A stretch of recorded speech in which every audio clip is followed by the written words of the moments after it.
Hey, I'm Ryan Reynolds. At Mint Mobile, we like to do the opposite of what Big Wireless does. They charge you a lot, we charge you a little. So naturally, when they announced they'd be raising their prices due to inflation, we decided to deflate our prices due to not hating you.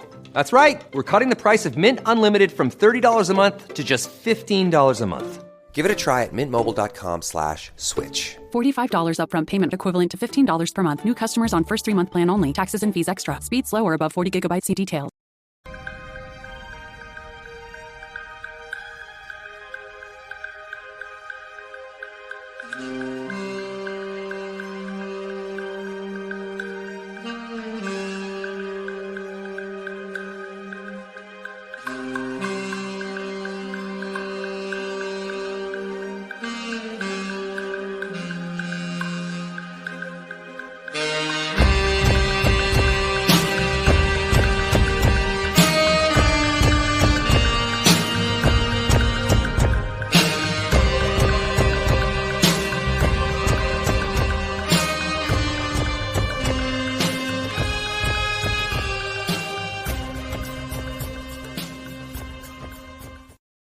Hello, friends. Welcome to Pod Maverick After Dark presents Group Therapy. This is our post-game after show where you get to join. We have 3 folks already waiting to fire off their takes. It's some of my dear friends and constant listeners. We're going to bring our man Ryan up, then we're going to have Glenn, and then we're going to have Henry. But I tell you guys, if you have thoughts, if you want to join the show, if you have been at all wondering if this is something you should do, or you just really want to, fire it off, I tell you, this is the show to join.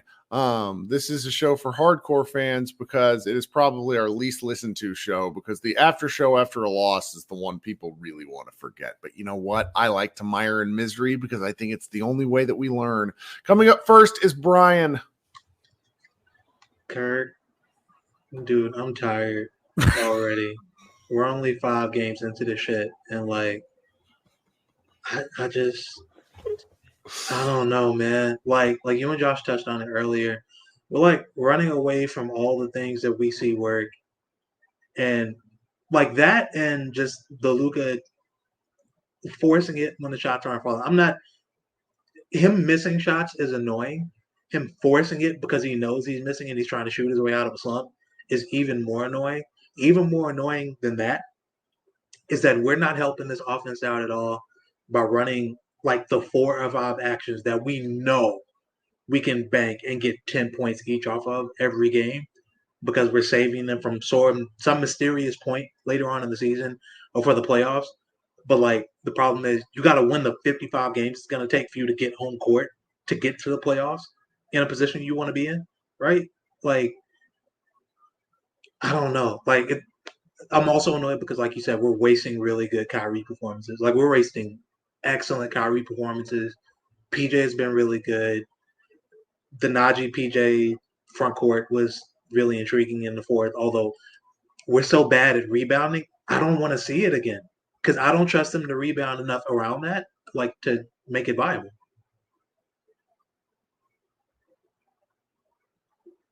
I forgot I'd muted myself. The viability of this is just one of these things where if the Mavericks play the Magic on Sunday in an early game, and then they turn around the next night and play that really weird late home game against the Pacers, there's an opportunity here for the Mavericks to go either way. And I need them to take the season by the balls and play well. One of my constant criticisms of Jason Kidd-led teams, and I'm not wrong. I don't like criticizing him anymore. It doesn't do any good, but I'm not wrong here, is that his teams play like shit early in the year.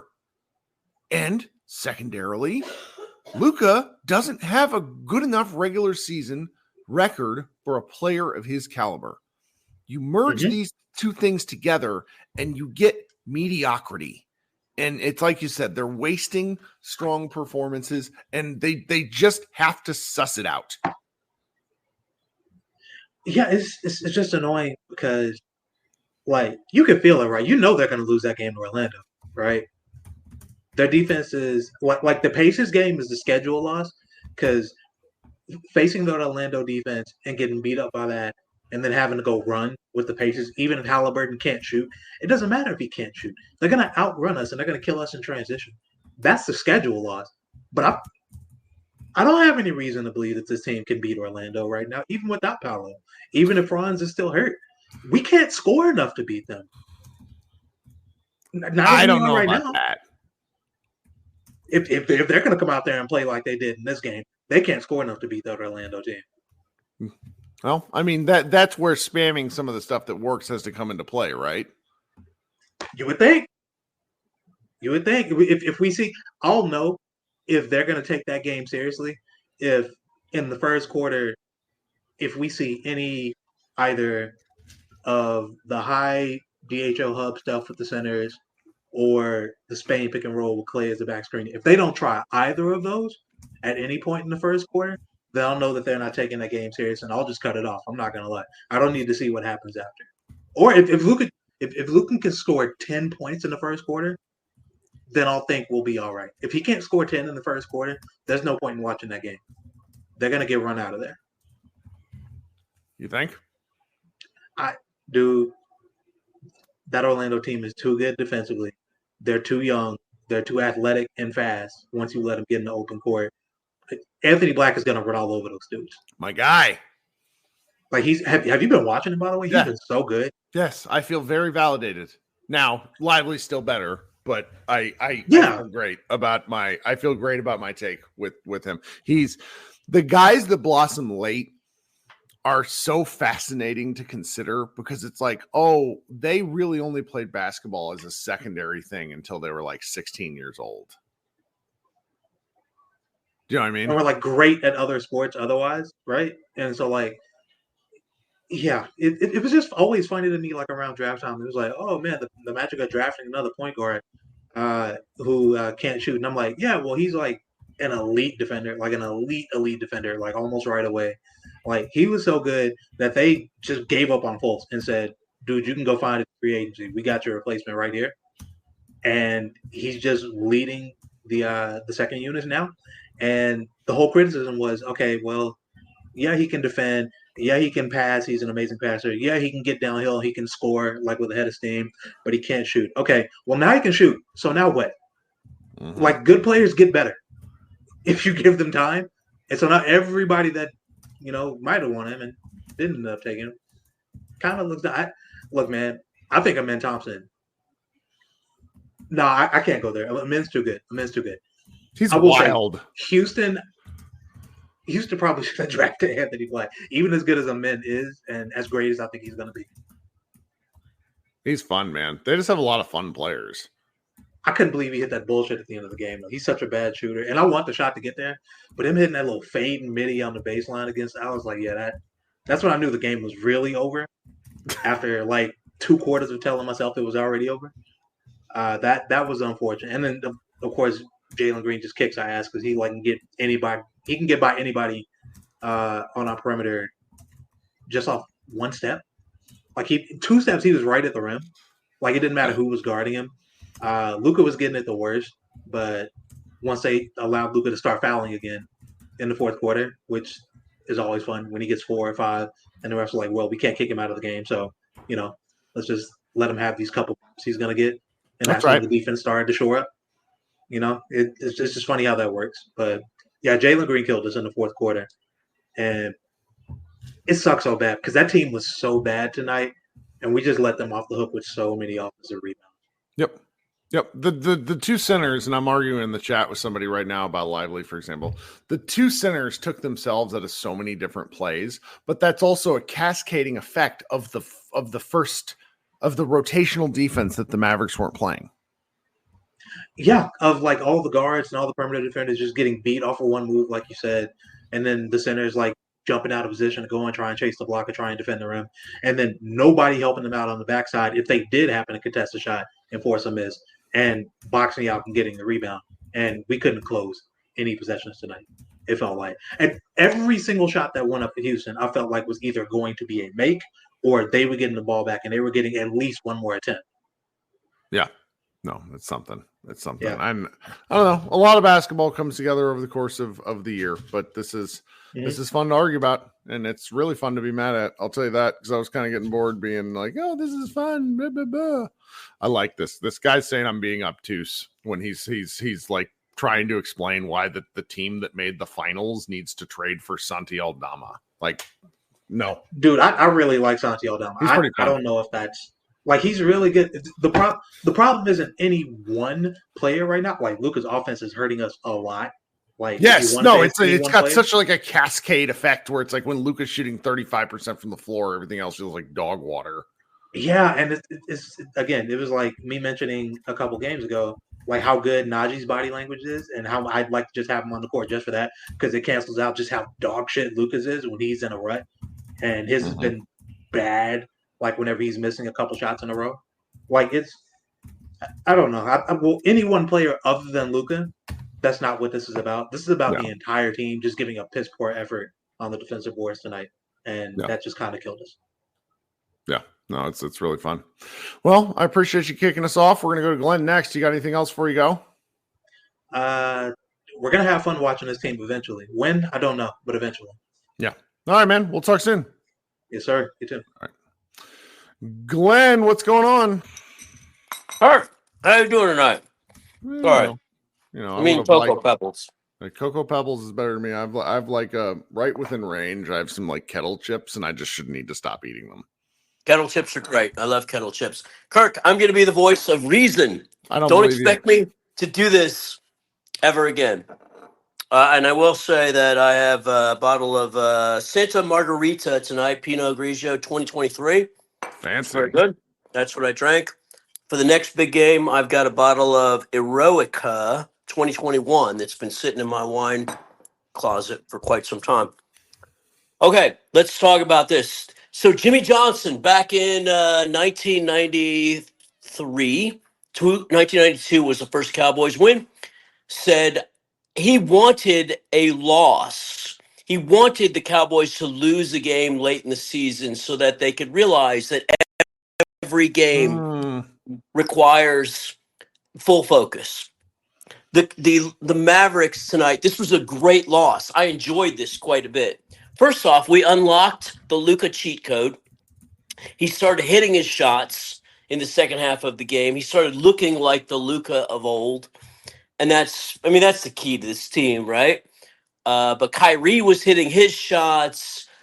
Clay, I know Clay finished something like 3 of 9, but he hit some clutch shots in the fourth quarter. That shot where he and Luka were right next to each other, and Luka was like, "Oh shit, I need to move." That one really made me laugh. That was great. That was great. Look, Clay still needs to get used to the concept of that he doesn't need to shoot contested shots. He's going to get wide open shots every time if he just waits in the right spot and gets and is patient.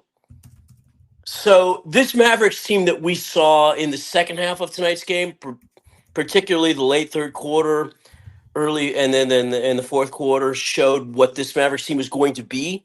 I also think that the Houston Rockets, I say this in the beginning of the game, the Houston Rockets have been drafting lottery picks every year. But they don't have the Luka, and that's all that really matters. Like, you go look at the Memphis Grizzlies, and it's like Ja Morant played a great game tonight, but he's just, at whatever size he is, he's just not physically able to do the thing. And so it's like, when you have a whole bunch of lottery players, it's really great and can make you look amazing some nights. But until you find that guy, it's a struggle bus. That's all right. The Rockets are going to be there at the end of the season. Mark my words here. Mark this down or whatever you do. The Rockets are going to emerge as one of the real contenders in the West. And then that, of course, means that some team that you think is going to be one of the real contenders in the West is not going to be there at the end of the season. Probably not, but this is where knocking them down is important, and not letting them get a win is important. Agree, but it's beginning of the season. And I am very much well aware that the Mavericks won their first 4 games of the season last year, but that's the fluke. The Jason Kidd plan is really to experiment around for the first quarter of the season and you to see what he's got, you know. And I would very much listen. I mean, of course, as you know, I bet a lot of money on them winning over 50 games.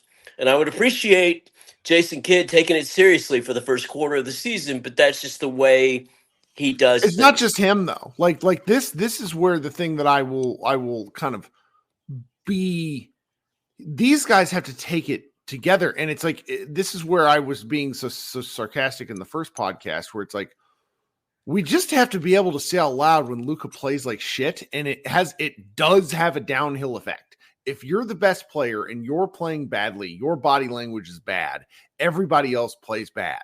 Like, we were so hard reasonably on Kyrie Irving during the finals because he was a ghost for all of the Boston games. And it's just a value to these Mavericks that their two leaders show it more often than they don't. And I don't know. Yeah, Luka was kind of okay about the refs for the first 4 games, and then he lost his mind tonight. And there's this great clip, the Tari Eason making fun of Derek Lively after Derek Lively commits a foul at the rim, where he like does a double foot stomp, and it's like, guys, like, fucking grow up, stop doing dumb stuff, and play better defense. That's all.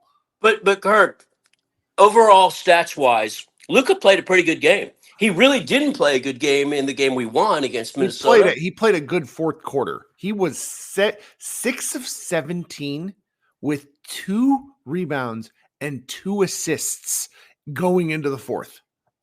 But you count all 4 quarters. And if you look at his stats as a whole, he played a relatively good game. And that's what you want. And you want him to continue that for the next game. And yeah, this game was a loss, but I think it was a good loss. I think it's the kind of game that sets them up going forward with something to build upon. Yeah. Yeah. Well, I hope so. I mean, I like the Jimmy Johnson element of this because one thing I kind of say more for myself than I do for the fans is like, Jason Kidd knows he can only really pull the trigger so many times where he goes off on these guys. And maybe they do need to see this for themselves. But the reason I bring up the Magic and the Pacers game is the Magic are the kind of team defensively that can cause the Mavericks problems. The Pacers are the kind of team offensively that can just drive the Mavericks into the ground, and they play them on a back-to-back. So, like, Dallas needs to get their shit together now. Like, this cannot happen. Yeah, I hate the Pacers. Okay, but if the things that you were looking for in the first 5 games, were you looking for Luka to find his shot? You were looking for Clay to find his role in the offense. You're looking for Kyrie to get going early. We haven't seen Grimy and Najee Marshall really find their role yet. But other than that, we've pretty much where we want to be after 5 games, other than we'd like the record to be 4-1 instead of 3-2, right? Yeah. So I feel like we're in the right spot, and I think they're going to show you over the next 5 games or so that the Mavericks are right where you want them. Don't expect me to be the voice of optimism going forward, but today, that's me. Yeah. Well, I'm glad you were at least a little bit optimistic. We need a little bit of that on the show, man. Thanks so much. All right. My pleasure. Thank you, Kirk. All right. Talk soon. All right. Coming up last but not least, my man, Henry. Henry, what's going on, man? What's going on, man? Luka was dog shit. His body language is absolutely terrible, bro. Holy fucking shit. I am absolutely tired of watching this guy. Feed the hot hand. The offense should have ran through Kyrie Irving today, and he didn't. Luka hit you said that in the chat. Why do you feel that way? I don't feel, because he was on the run. He's what got us in when we were down 20. Sure. And it still should have, he should have ran the offense. Like every time up, he just should have gave it to him. When they went away from him, though. You know when they went away from him, though, right? When was that? So he boofed that left-handed layup. Yeah, when he was down in, it kind of got like way. And it was like it was just an accident. And like after that, he was not they didn't do it anymore. And I think I understand what you're saying from like the last, let's just say 7 minutes of the game. Just let him facilitate and decide what to do. There were several plays where Luka absolutely missed Klay Thompson when he threw up that one shot from like the right side of the key short roll, where he just kind of like tossed it up kind of slightly off balance. I really don't know what the hell that was. He had Klay wide open. I don't know, man. Yes. Luka is in his head. I don't know what's going on. This is the worst that I have seen him look. Like this is. Yes. I don't know what to put. I really don't know what to say. It is outside of Phoenix, horrendously bad. Like leadership starts from the top and trickles its way down. You said it has a cascading effect, and that could not be more true. It is permeating throughout the entire team. Like he needs to stop this. And I think B-Rod said something earlier. I can't remember what he said. He said he had something right on the head right as he was ending, right before he got up. I can't remember what he said, but it is bad. It is really fucking bad right now. Clay needed more shots. I don't know why. I mean, obviously there were. I don't watch enough Rockets games. Does Sanguine always play like a White Hart in SGA? Is he? Yeah, really he's a son of a bitch, man. There's a reason he's like who's the white dude up in Sacramento? Sabonis. He's in the Sabonis ilk of guys who, if you watch him night in and night out, you probably absolutely love him. If you watch him once in every great while, you're like, what the fuck is going on here? And like, I really on my shit list, bro. That is disgusting gameplay. He's remarkable. He is so maddening to watch. And I say that almost with the healthy level of like the combination of disdain and respect that I would have with post players in the mid 2000s. He's just so frustrating. And the Mavericks, so I'm arguing in the chat with a couple of folks, like he's the kind of post player that very few teams really have. Like you have Embiid, you have Jokic, who are post players who don't really play out of the post, but they have like back to the basket, whirling dervish. Like they just have the ability to play from any sort of, and he's in that ilk offensively. Defensively, I think is where the problem is. What was really fascinating though was PJ just absolutely putting the clamps on him. And I need to go back and watch what he was doing against Lively and Gafford to get them into foul trouble versus what PJ was doing. And honestly, my opinion, having just sort of thinking about this, and this is not backed by anything, my opinion, Henry, is that the other defensive options were doing a much better job containing dribble penetration, which that meant PJ didn't have to cover everyone's ass the way Lively and Gafford were forced to. And then they find Sanguine on these little, short roll, not short roll, just like dives and the ability, because he was really crafty with the ball, man. He's shocking. Yeah, but he just kept snapping his head back every time he drove to the rim. He was falling all over the place, real lumbering, real sloppy, real kind of uncoordinated. And I think he might have been doing that on purpose to really like it looks uncoordinated, but it's absolutely like predetermined. It's good stuff. He's the kind of guy I would love hating if the Rockets were better. That is absolutely, the Rockets are dog shit. They should not have absolutely won that game. And it's like, was it just the bounce of the ball? Why do you feel like we gave up so many offensive rebounds tonight? Honestly, they were all out of position, having to cover each other's ass on different plays within drives. It's like it was a mess, and you just kid needs to re-emphasize it, in my opinion. Why? Again, I think Brian said this. Why do we look so underprepared? Yes, like we genuinely have no idea. Dude, we in this ridiculous fan community that we have here have backpedaled our kid criticism while forgetting the Jason Kidd we have come to know, love, and hate. From Boston, from Milwaukee. I tried to give it to him at the end of the season last year. He really coached his ass off, so I backed off for a little bit. But he's had no success in coaching at all. So the underprepared thing has been a 3 seasons in a row running thing where it's like these guys are looking like a youth league team with the rebound. I mean, the other element is like the Rockets are just really good at they're athletic as all get out. True, but I feel like Ime had an idea. I don't feel like this team. And again, I think one of the coaches I really like, who I've said before, is fucking Will Hardy from the Jazz. I don't feel like this team is underprepared if Will Hardy or Ime is the coach of this team. Just doesn't happen. This is where I'm such a hard. Go ahead. I was just about to say, was Luka missing preseason this much of a drop? Like, why is he in his head so fucking much? I don't have a good answer for that because it looks as close to quicksand as I've seen Luka ever be. I will say that, like, I think we have to give appreciation for the fact that Luka coming into the game shooting poorly against a team with 3 guys that they can throw at him in some respect or another who do we got here? We got Dylan Brooks, who is just he and Luka love to hate each other when they're on their basketball court. You have Thompson, who's incredible. They just have, and even, I mean, I wonder who else spent time on him. I thought, because there were some switches and things like that. I thought all the different guys did a really nice job on him. So it's a little column A, a little column B, where part of me wants to scream at Luka and be like, "You're Luka Doncic, get your shit together." And I do at least need to issue some appreciation for a guy like Thompson, for example, who is just a all multiverse athlete getting in his grill. Do you know what I mean?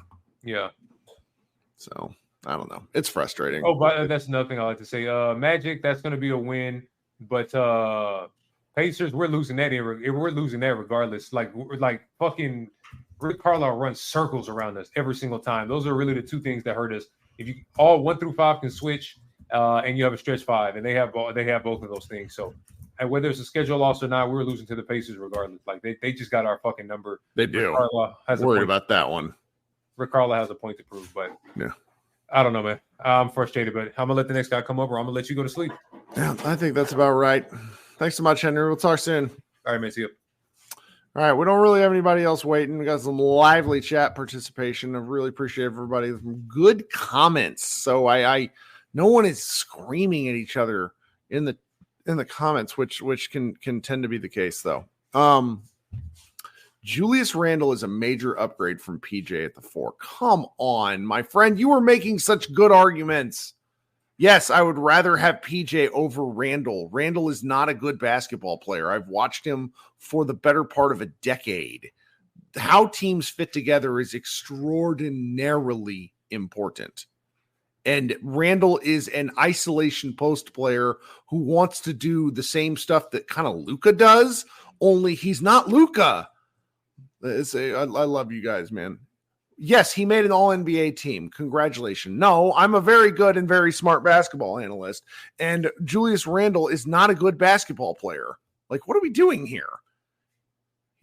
That's not fair. He is a functional basketball player who is very good in a particular context, and that context is not part of a team with Kyrie Irving and Luka Doncic, who have the ball for huge periods of time. That's really where we are. So anyway, everybody be good. You can enjoy the rest of the week. We have a Friday and a Saturday off. And then the Mavericks play the Magic on Sunday night and the Pacers on Monday night. That Monday night game is bizarre. That's when the Mavericks play at 8:45 p.m. Central Time. That's part of the night. We don't get to actually have NBA basketball on election night for reasons that I don't want to get into because everyone would yell at me. But they start NBA games on Monday night every 15 minutes, and they go every 15 minutes. So, Seeker Man, thank you so much for hanging out in the comments. Good to see a lively conversation. Lots of other folks down there. Everybody be good. Enjoy your weekend, and we will talk soon. Go Mavs.